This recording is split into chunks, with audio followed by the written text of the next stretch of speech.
नमस्ते, कैसे हैं? बढ़िया सर। पिछले लेक्चर में कोई डाउट है? रूढ़ि यौगिक और योग रूढ़ि में कोई डाउट है?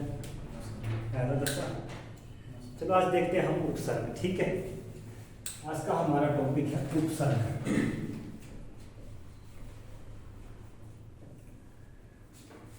उपसर्ग का सदी विच्छेद होता है उप प्लस सर्ग।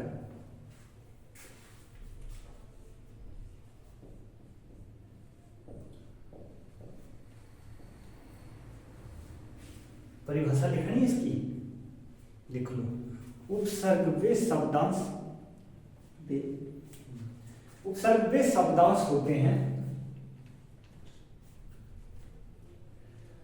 जो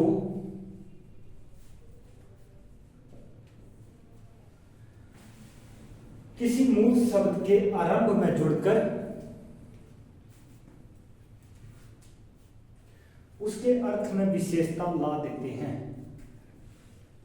उपसर्ग वे शब्दांश होते हैं जो किसी मूल शब्द के आरंभ में जुड़कर उसके अर्थ में विशेषता ला देते हैं। उसे क्या कहा जाता है? उपसर्ग कहा जाता है। उपसर्ग का अगर संधि विच्छेद देखा जाए तो वो होता है उप प्लस सर्ग। उप का अर्थ होता है निकट और सर्ग का अर्थ होता है निर्माण करना।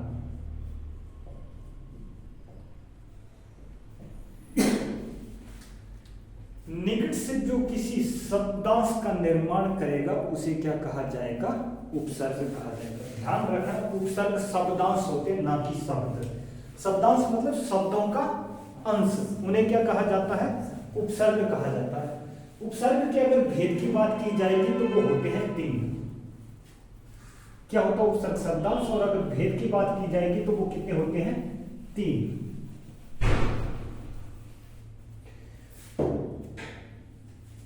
उपसर्ग के भेद होते हैं तीन। एक होता है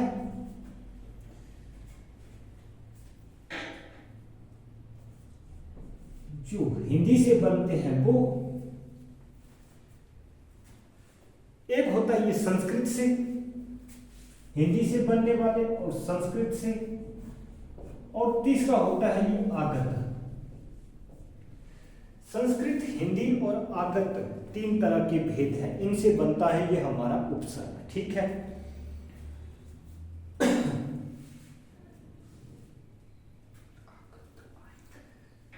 हाँ जी।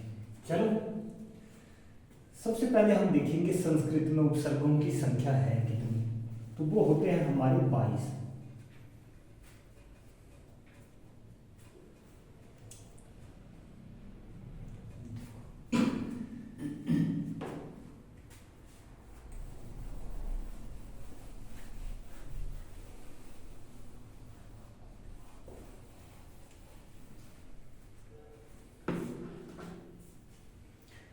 जैसे शब्द लिख दिया मैंने आकंठ।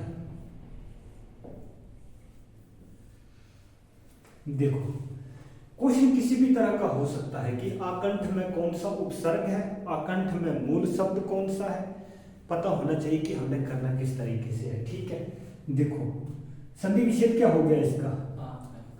आ प्लस कंठ। अब यहाँ पे मूल शब्द कौन सा है और उपसर्ग कौन सा है? देखो मूल शब्द के आरंभ में जो शब्द जुड़ते हैं उन्हें क्या कहा जाता है? उपसर्ग। और मूल शब्द के जो अंत में जोड़े जाते हैं उन्हें क्या कहा जाता है? प्रत्यय। उपसर्ग के भेद कितने? तीन। कौन कौन से? संस्कृत, हिंदी और आगत। आगत चलते हमारे उर्दू और उर्दू भाषा में। ठीक है, यहां तक क्लियर है? जैसे ही मूल शब्द से पहले एक उपसर्ग जुड़ गया तो वाक्य में क्या होता है? एक नया शब्द बन जाता है। ठीक है, नया शब्द। तो जब इन दोनों को जोड़ दिया जाएगा तो ये क्या करता है? एक नया शब्द बना देता है। इस उपसर्ग की एक खास बात ये भी रही है, ठीक है, क्या लिखो यहां से पॉइंट किस तरह से आते हैं।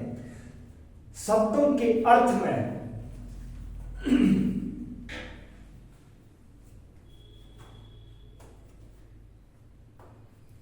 शब्दों के अर्थ में कोई अंतर नहीं ला पाते, उन्हें क्या कहा जाता है?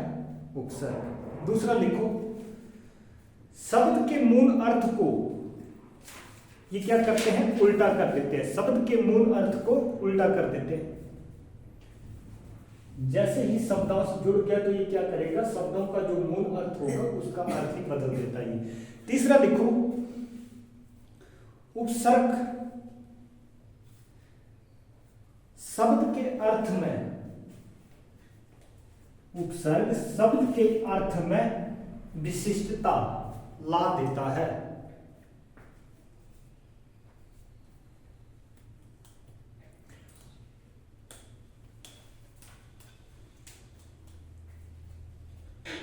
उपसर्ग का प्रयोग वाक्य में स्वतंत्र रूप से नहीं होता है।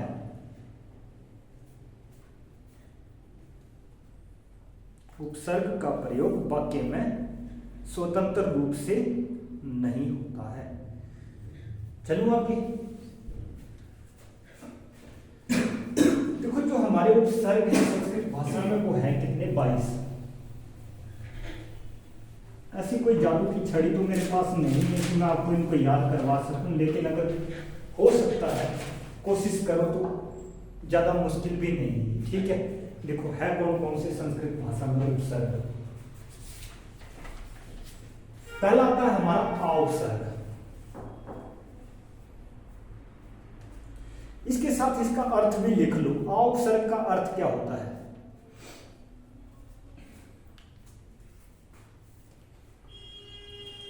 आ का अर्थ होता है तक, इधर या फिर से।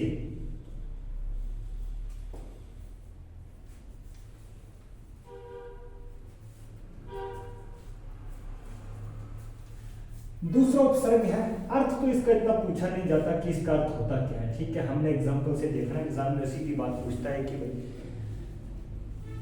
शब्द में उपसर्ग कौन सा है, शब्द में मूल शब्द कौन सा है। ठीक है, उपसर्ग में मूल शब्द कौन सा है। दूसरा है अभिउपसर्ग, इस वाले को मिटा दो यहां से।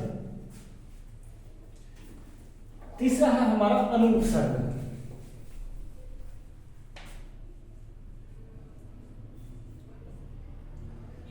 चौथा है हमारा अबउपसर्ग।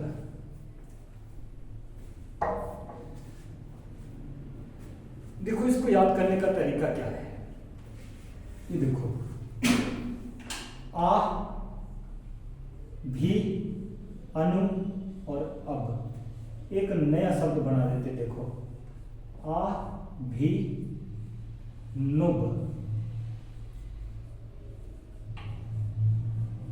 अभिनव नाम होता किसी का, आपने याद तो रखना है। वो किस तरीके से रखना है इसको, देखो अभिनव को आपने पढ़ना है अभिनुब। उसमें होगा क्या कि जो हमारा पहला उपसर्ग होगा वो क्या रहेगा? हमारा आ।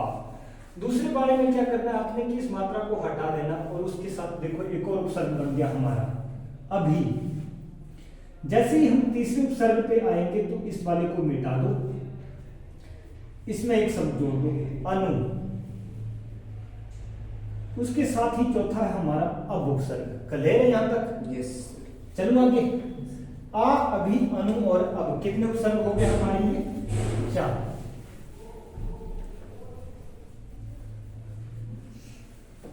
उसके आगे रहता है हमारा अप, अधि, अति,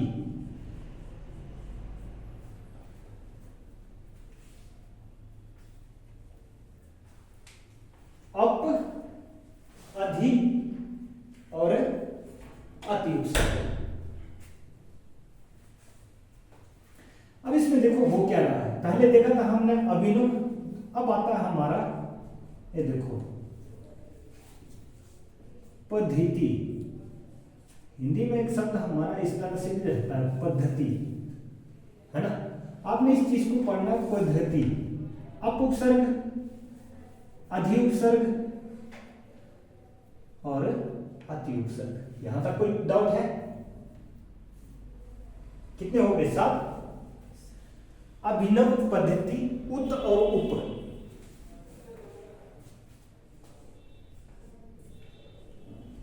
उत और उप, इन दो को आप ऐसे ही याद रखो, ठीक है। अभिनव पद्धति, उत और उप।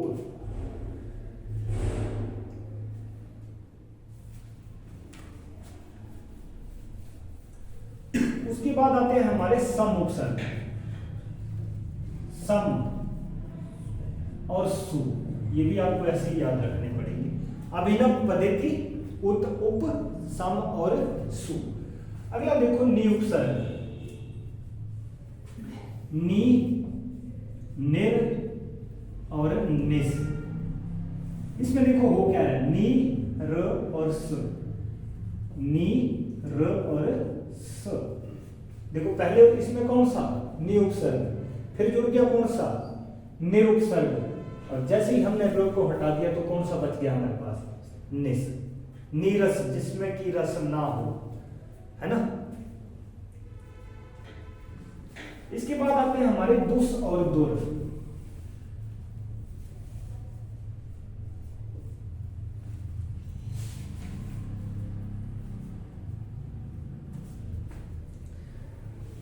दुस और दुर,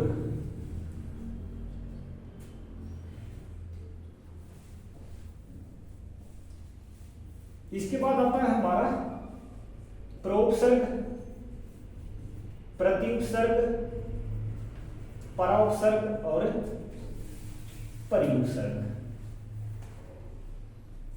अब इसको देखो, इसको याद रखने का तरीका क्या है? प्र, ति, रा और री। प्रोपसर्ग, प्रतिउपसर्ग, पराउपसर्ग और परिउपसर्ग। है क्या हुआ? यहां से देखो ना, पहले हमारा प्रोपसर्ग, दूसरा कौन सा? प्र और ति, प्रतिउपसर्ग। जैसे ही हमने ती हटा दिया तो हमारे पास अगला शब्द क्या बचा? पराउपसर्ग। इस वाले को हटा दिया ध्यान से, प्र के बाद इस वाले को हटा दो, परा, और फिर क्या बच गया हमारा? परिउपसर्ग। प्र, प्रति, परा और परि।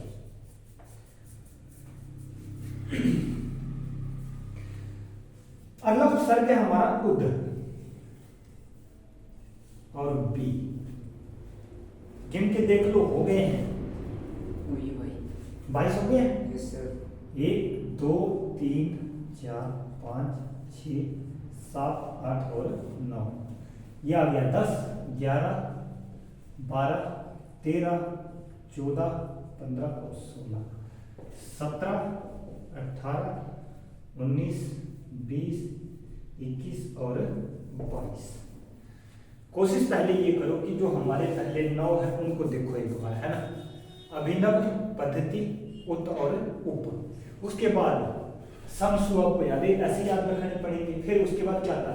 नी, निर और निस, तीनों सर्गे हो गए। उसके बाद दुस और दुर भी आपको ऐसे ही याद रखने पड़ेंगे, ठीक। उसके बाद आता हमारा प्र, प्रति, परा और परि, प्रति, रारी। उसके बाद कौन सा? उद और बी।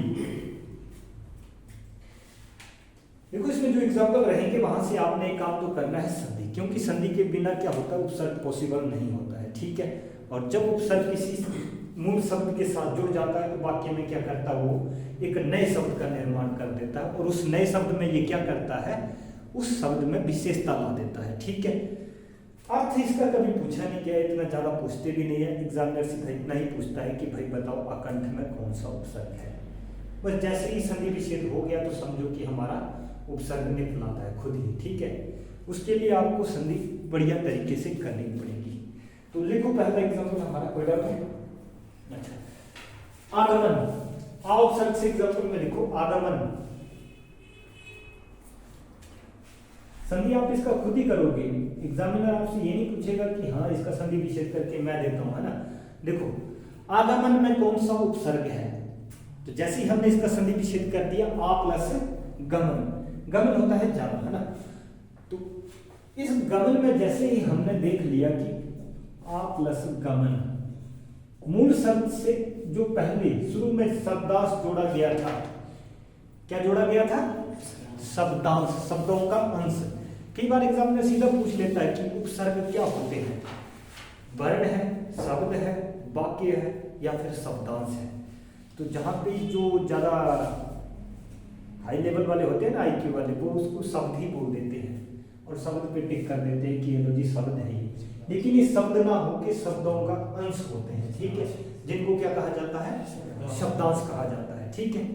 यहां तक क्लियर है? अगला एग्जाम्पल लिखो, आकार।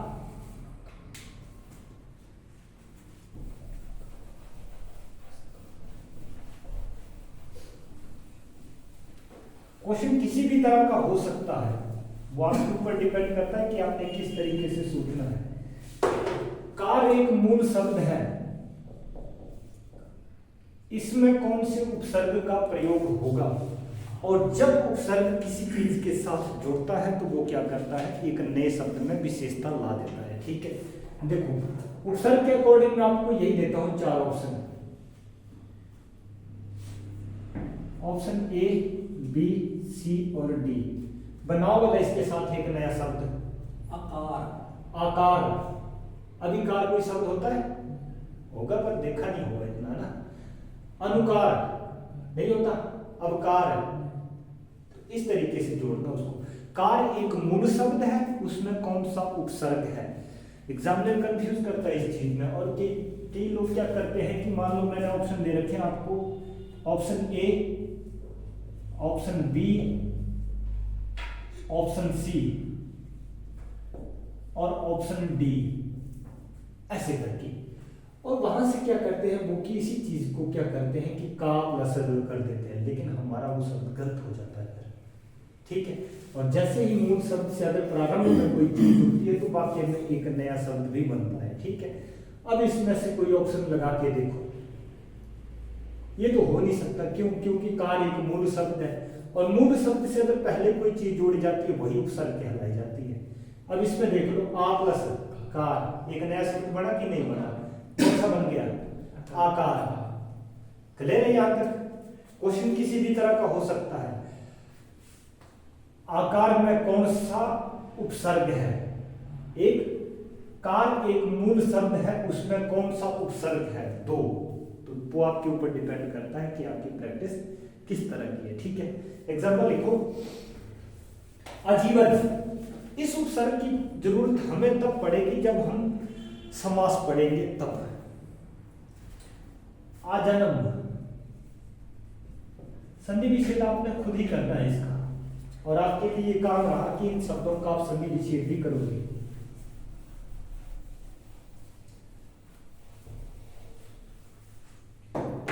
आदान,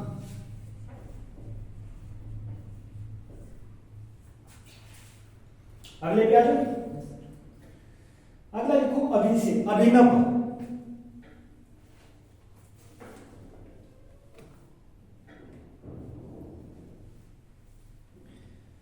अभिनय,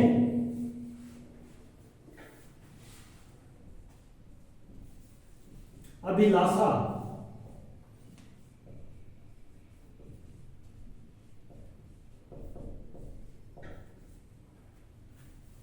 अभिशाप,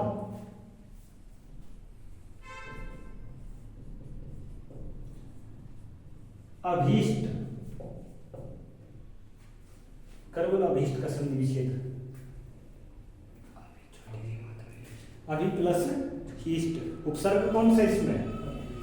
अभि उपसर्ग। अगला लिखो अनुज, अनुज,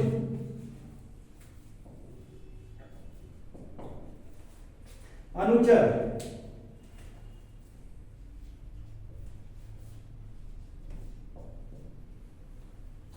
अनुसंधान,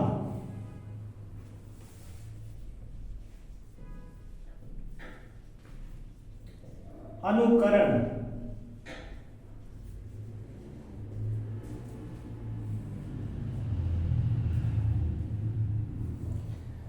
अगला है आपका कौन सा उपसर्ग है? अब से लिखो अवतार,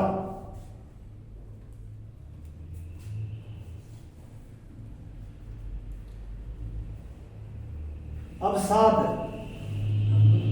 अवसाद, साध,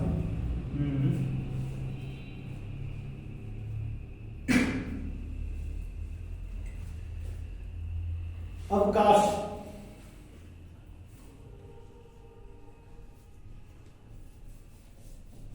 अवमूल्यन,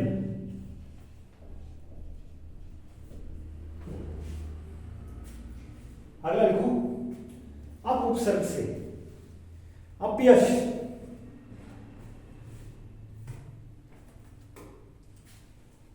अपव्यय,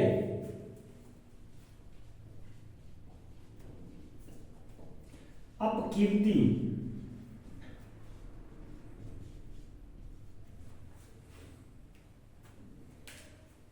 अपशकुन,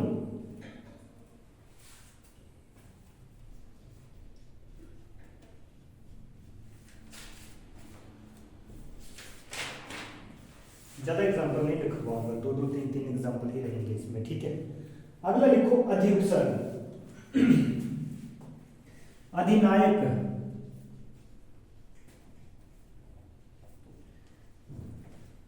अधिकार,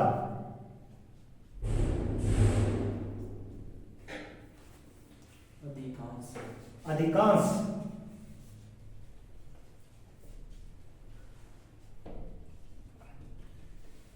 अधीश,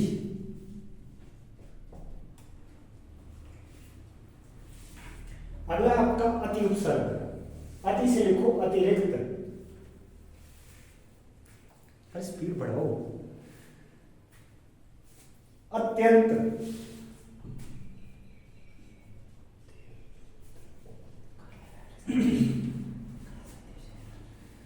करो इसको संधि विच्छेद, अत्यंत में कौन सा उपसर्ग है?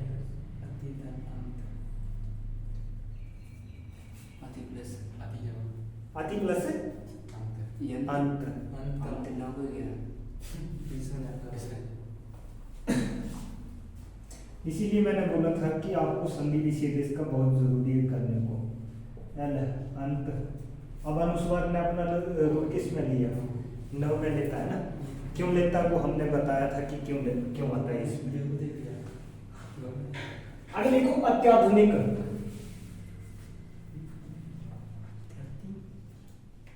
संधि विच्छेद क्या होगा? अति प्लस आधुनिक।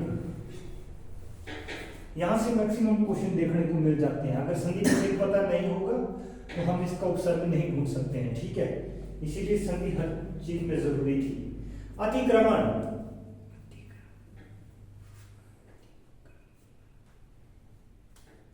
अत्यधिक,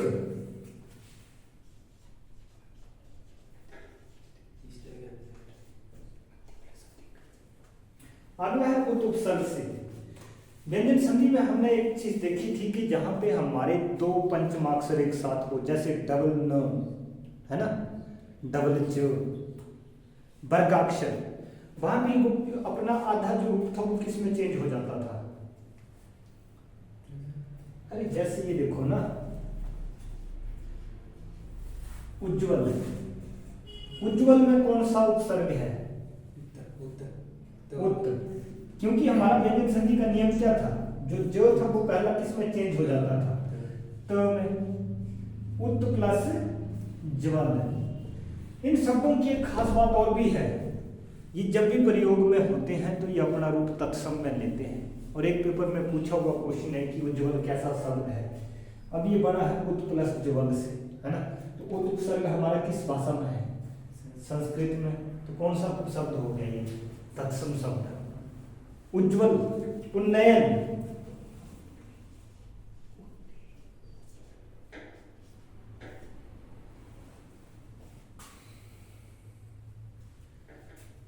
उत्थान,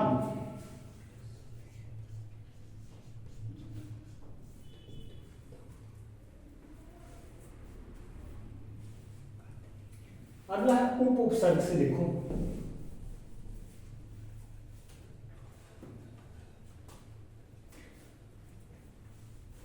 देखो कई बार सीधा यहीं से पूछ लेता है एग्जामिनर कि उपसर्ग में कौन सा उपसर्ग है क्वेश्चन सोचने पड़ा है ना।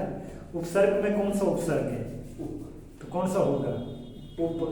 क्यों, क्योंकि जब हमने इसका संधि विच्छेद किया है तो क्या हुआ, उप प्लस सर्ग। यहाँ पे मूल शब्द कौन सा हो गया हमारा, सर्ग, और उपसर्ग कौन सा हो गया, उप। एग्जाम्पल ये लिखा होगा ही, ठीक है। अगला लिखो, उपमान, उपकार,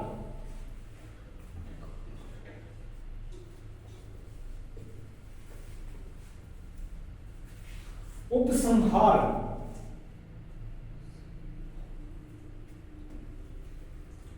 उपयोग, उपनगर,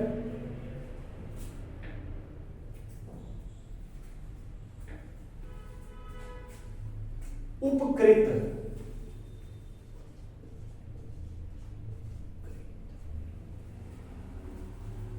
चलो आगे। अगला उपसर्ग कौन सा था हमारा, सम।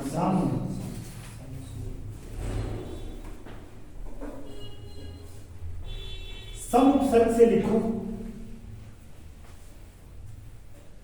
व्यंजन संधि में हमने लिखा था कि जिस शब्द के ऊपर अनुस्वार का प्रयोग हो वो अपना रूप किस में चेंज कर लेता था, म में चेंज कर लेता था। जैसे हमने शब्द लिख दिया संजय, संधि विच्छेद क्या हो जाएगा, तो उपसर्ग कौन सा होगा फिर, सम उपसर्ग। लिखो सम उपसर्ग से, संजीव,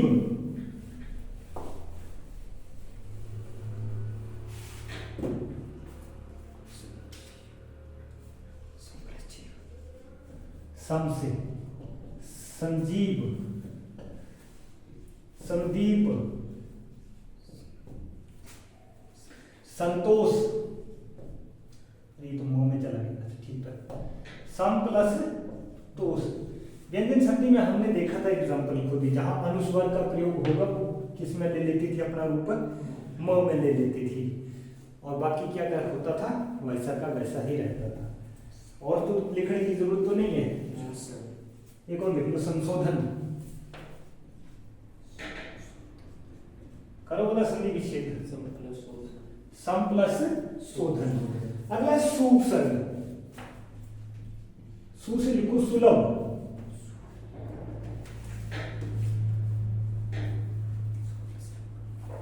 स्वच्छ, स्वच्छ, ये भी बहुत अच्छा शब्द है। संधि विच्छेद, सु प्लस अच्छ, ये देखो सु प्लस अच्छ। अब इसमें उपसर्ग कौन सा हो गया हमारा, सु। स्वागत, स्वागत में कौन सा उपसर्ग है, सु उपसर्ग, सु प्लस आगत। देखो अब इसमें है कौन सी संधि, ये ग्रुप कौन सा है हमारा, बी, और ये कौन सा है, ए। तो बी सबसे पहले किस में आता था हमारा, यण संधि में।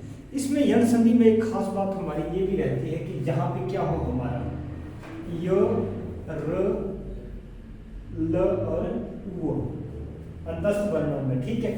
मैक्सिमम देखने को तो यही मिलते हैं दो शब्द, ठीक है। जैसे ये देखो वो, ये भी वो है ना।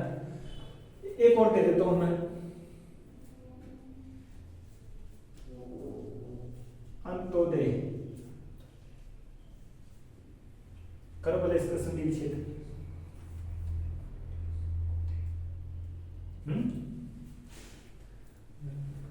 प्लस हो गई। व्यंजन संधि में तुम मान के देख ले इसको, अंत प्लस हो जाएगा ऐसे है, पर है नहीं इसका एक्चुअल में,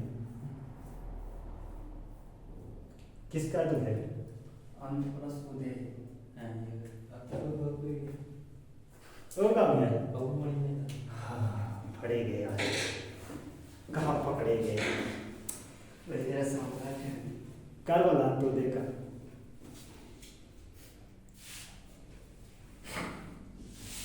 चल इसको बाद में कर लेना, आप घर के लिए भी आपको ये काम, ठीक है। अंत्योदय का संधि विच्छेद क्या होता है पता करोगे आप क्या होता है। मैं जो बताने वाला था वो देखो, यण संधि में क्या होता है हमारा कि जहां पे हमारा वर्ण दे रखा हो इन दोनों में, ठीक है, यो वो और ल, मैक्सिमम यो और वो ही देखे जाते हैं। यो और वो के आगे अगर कोई हमारा शब्द वर्ण आता दिया है तो वो आंख बंद करके क्या करना, आपने सीधा यण पे ले जाना है, ठीक है। यण संधि का उदाहरण माना जाता है। काफी है जरा, उपसर्ग देख लिए हमने कितने 22, बाकी अगला अगली क्लास में देखेंगे, ठीक है।